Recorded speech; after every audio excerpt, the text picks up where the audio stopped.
All right. Hey, welcome back. Welcome to the Peanut Gallery, Anita. Thank you. Thanks for joining us. So this week, as you've been watching, we've been doing a focus on Family Central.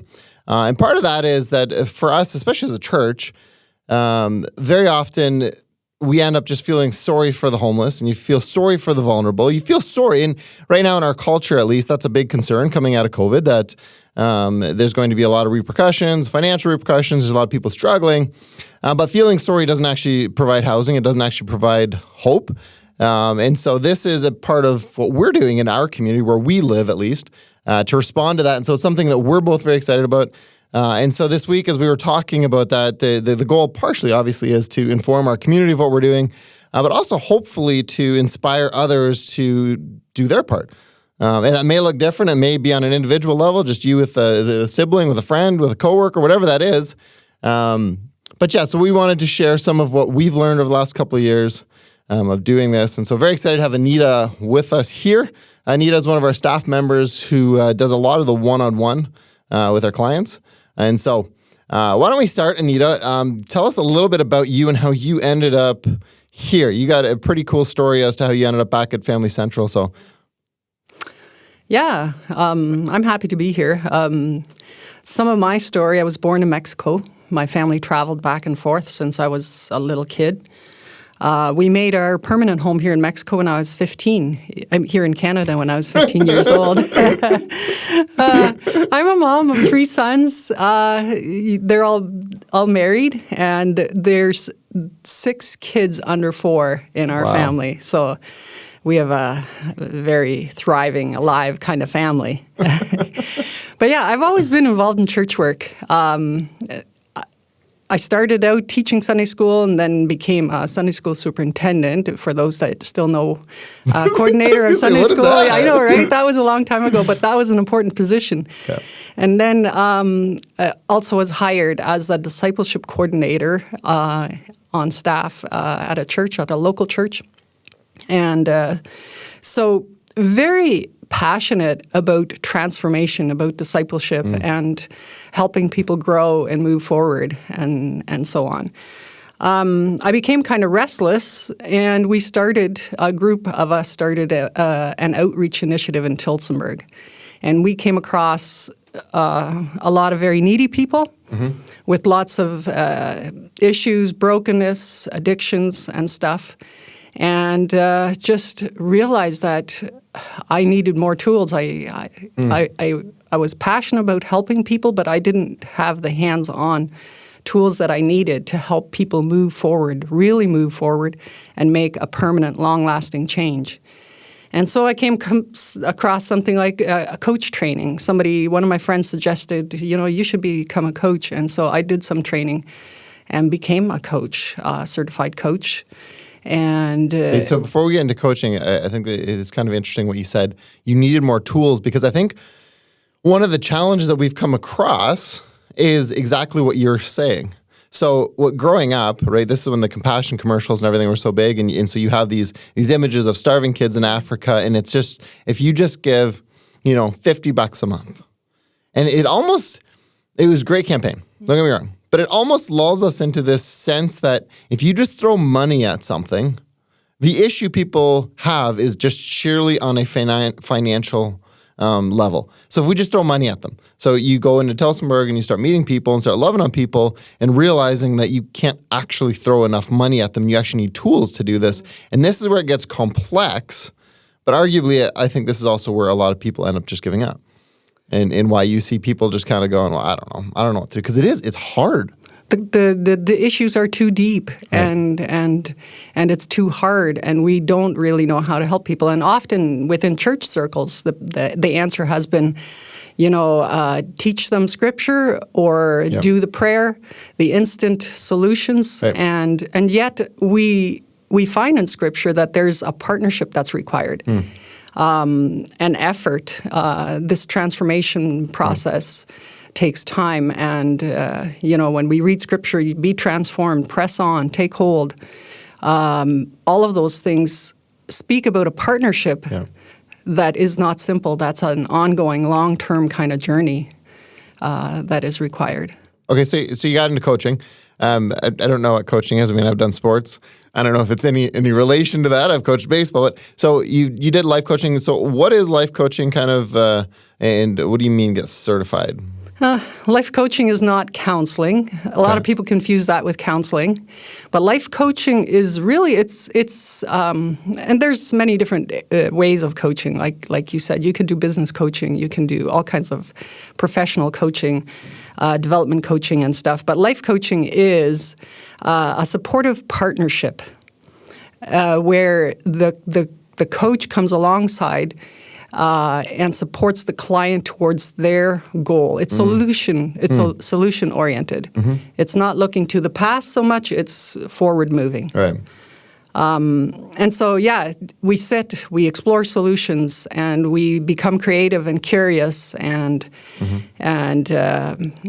brainstorm and stuff. I'm not gonna lie. When I was younger, now that I know what life coaching is. But when I was younger, there was stuff that you heard like people, celebrities, and really, really rich people be like, "I got a life coach, a life." I'm like, "What? You know what?" Like, but I find it interesting, and I know this is not at all a part of our notes, and so this will probably take us completely off. But I do think it's important. So this idea of life coaching, in some ways, almost goes, "Isn't that what family should be doing?" And how much of the fact that we need life coaches is that because of where culture is in our isolation, the way we're isolated from family, the way you don't have that connectivity, even with friendships, a lot of it, there isn't that accountability.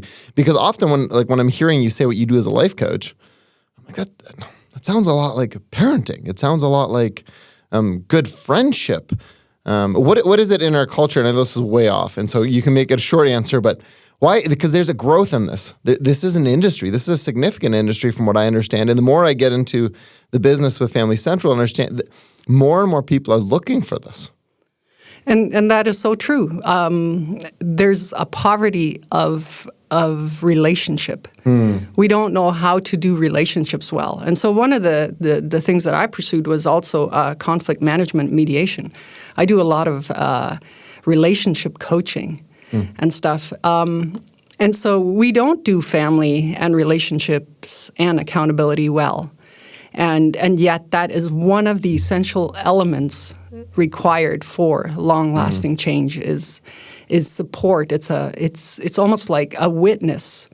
And we find that as soon as you say it to someone, a change that you want to make, it becomes already an action step. It's intentional when you say it out loud. Yeah. So I spent a couple of years in training for being that life coach. So it is client oriented. It's not a friendship the same way as friendships. It's all about the client and their goals, and a partnership towards reaching those goals and finding solutions. So let's jump into kind of the meat of what we want to talk about, and that's this idea of change, because change is incredibly hard.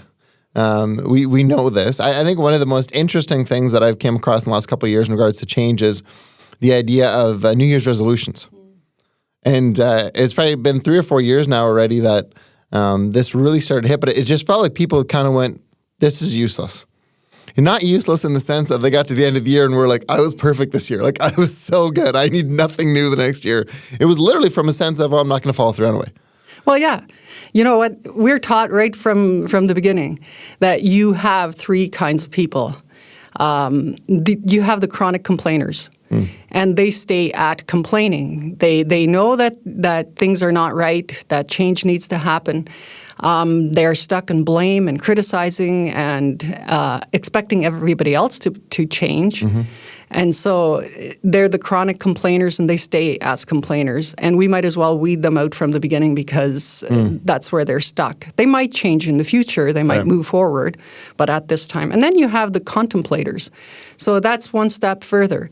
They actually, they know that they want to change, they need to change, and they're actually investigating.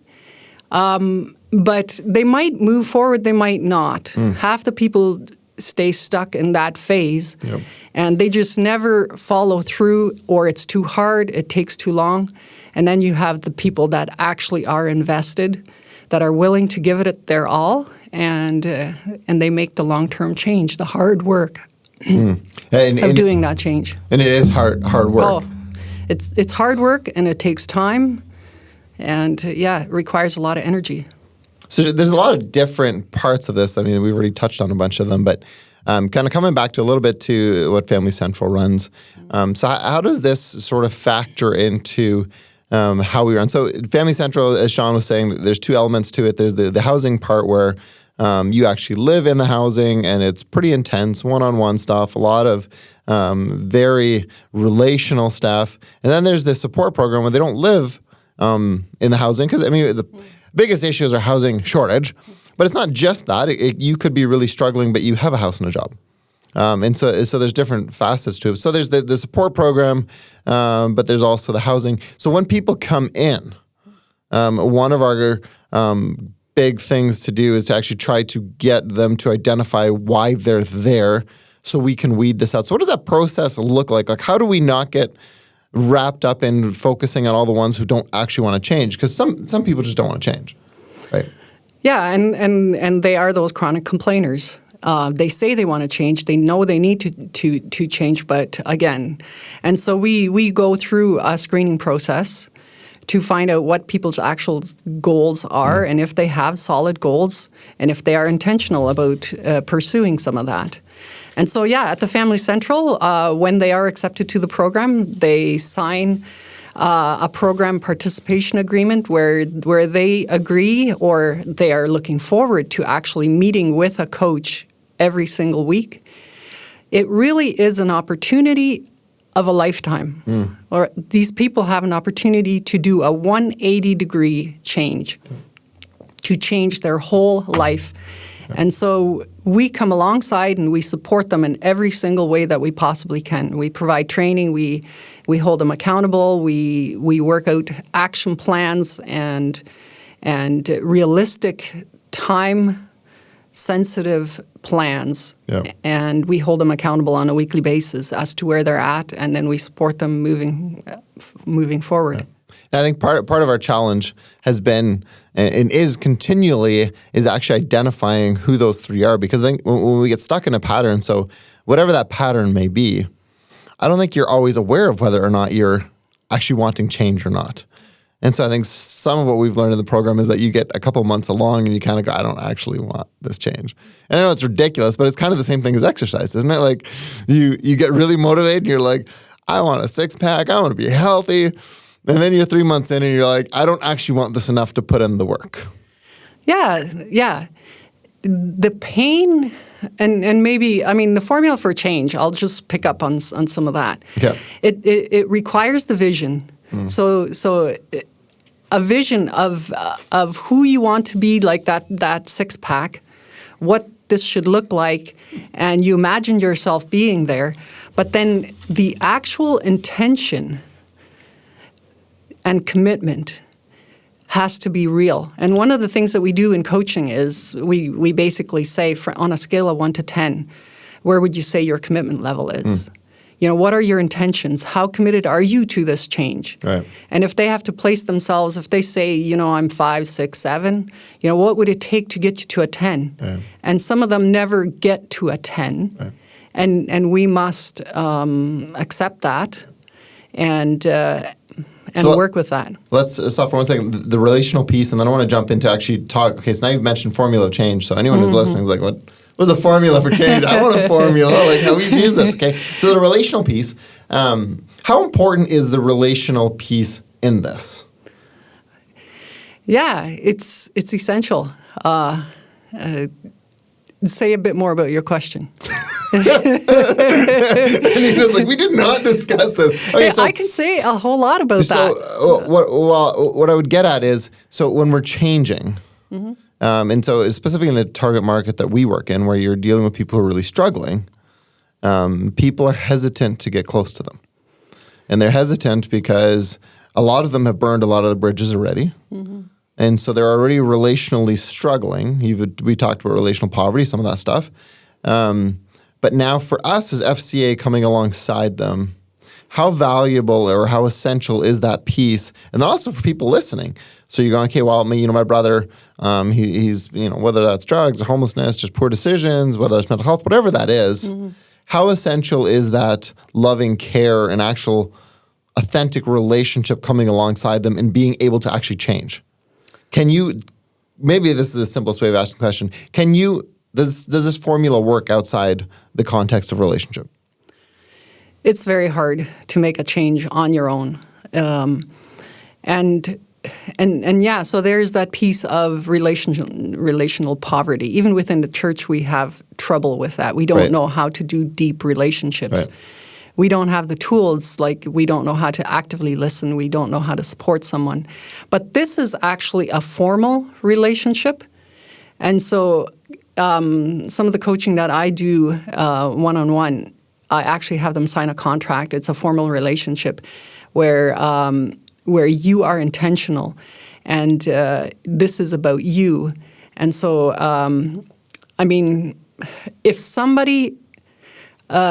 if you have somebody who meets with you on a weekly basis, and we talk about your life, you focus on the things that you want to change. Change is guaranteed. If you focus on something consistently. You have a witness, you are accountable, there's a trusting relationship, and they're for you, and we're all moving towards that. We're just sitting in it. Because we know that what we think about most, that is what we become like. Who we hang out with, that's who we become like. And so as long as we focus and spend consistent time focusing on the goals, on the solutions, change is guaranteed towards that goal. Okay, let's jump into this formula for change. So what's a formula for change? That's a good one. And that's actually on our last page here. We're jumping around. We'll come back to stages here in a bit, but you brought it up. So the dissatisfaction with my current state. I'm so unhappy where things are at now. I can't stand it anymore. Right. That is required, where I am just not good with the things as they currently are. Reality is sinking in. This is real. This is truth. It's not pretend. This is bad. And I must be completely fed up with it. So would that be kind of a rock bottom thing, or can that be above rock bottom? Like what do you... Often it takes rock bottom for us to get there. Is that just our stubborn nature? Is that what that is? Yeah, right. And we must be just so fed up with the way things are. I have to do something different. This is not okay anymore. Well, okay. So with that, the dissatisfaction. If you're in a place, one of the things that I at least have found is if you're an alcoholic, surrounding yourself with alcoholics probably isn't going to help, because you become dissatisfied when you see something else that you would want. I mean, that's the whole premise of advertising. The whole idea with a commercial is to make you dissatisfied with what you have, so you want something new. So I also think that's one of the things with FCA that I think is kind of neat is trying to connect people with others who are at different stages. And so they may be, nobody's perfect, but kind of going, okay, well, I want you to understand that you can do better for your life. You don't have to settle for this. And I think a lot of people, and again, it'll come back to change it. Well, I've tried changing. I tried stopping my addiction. I tried stopping this before and it didn't work. And so now I'm just going to give up and settle in for the fact that I'm going to suck at this my whole life and it is what it is.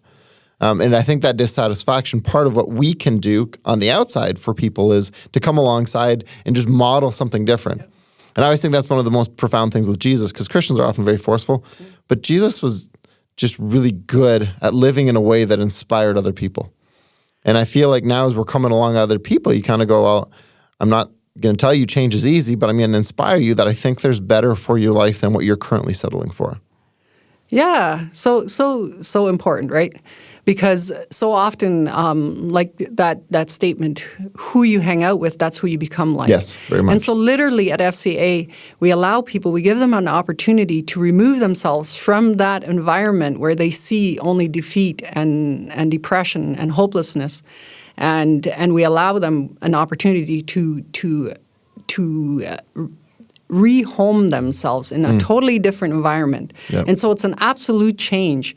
And yeah, it's so important that they see a different way, Right. that they can grasp that this is possible, Yep. and it is within their grasp to Right. do this. It's and that hope. It's giving back to hope. That I think I can get there. Because as soon as you've given that up, you can give whatever formula you want. You can do whatever counseling you want. If you've given up on yourself, It's that victim mentality, right? And people get stuck in hopelessness, Yeah. and they don't know that they have choices, that they have agency, that it is possible. And so often, even within this last year, we've heard, people say that I didn't think I could. Yeah. I didn't think it was possible. Yeah. And now I know, it is possible. I can do it. And they see that it is up to them and they must do this. Nobody can do it for them. But they have that model and they see other people who have done it. And the visual that's coming ahead, and nobody's going to believe that I understand this because it's about weightlifting. But years ago, when I lifted weights in high school for like a year, there was something pretty profound when you're lifting a weight and you just can't quite get it. Somebody will just say, hey, I'm helping you out. And your brain automatically somehow finds another gear. And they weren't necessarily doing the lifting for you, but they were literally just there. And I think those two parts where people have to want to be lifting on their own. They have to want this change. They have to become dissatisfied. But on their own, if they could do this, they would do this. And I think that's one of those things that often when it comes to change, we look around, we look at other people and we go, why don't you just change? Why don't you just stop? Stop drinking. Stop your drugs. Stop your addiction. Stop whatever. Well, if it was that easy, there are some that are dissatisfied and they don't want to change. Yep. But the majority that we've talked to and run into are people who authentically want to change but may have just given up and so now you come alongside and you go, okay, you keep lifting and we're going to come alongside and we're going to help you lift that weight. And it's amazing what can happen. Yeah, and that's the vision piece. Like exploring new solutions, brainstorming with people, providing that support and resources and showing them the way. And when you talk about those people that are stuck in this idea that they will never change, they don't want to change, we must consider that their lives have looked different than ours. Right. Like they haven't had as many on-ramps as we have. And so we must first listen and understand and put ourselves where they're at. And then within that space, we find solutions and say, you can. Yeah. And we will help you and we will support you and stuff, right? All right, back to the formula here. Yes. All right, so starting with the whole dissatisfaction, where do we go from there? So yeah, the dissatisfaction plus a vision for the future. Just what ideally, how do I want my life to look? What does it look like to be successful emotionally, in relationships, financially, spiritually? And to have that vision, to see ourselves, to sit in it, to almost like to see it with the eyes of our heart, Scripture talks about. And so it must be an internal change that we desire and that we want, and we imagine and we visualize. And so the satisfaction, the vision, and then a realistic plan, a solid plan that includes a time frame, an action plan, the details of it. All of those three things must be greater than that resistance to change. And we can talk about those resistors if we want to at some point. Yeah, but they are great. Those resisting, they're great. Let's jump into those resistors. We got about 5 minutes left here, so where are those resistors on this page, Anita?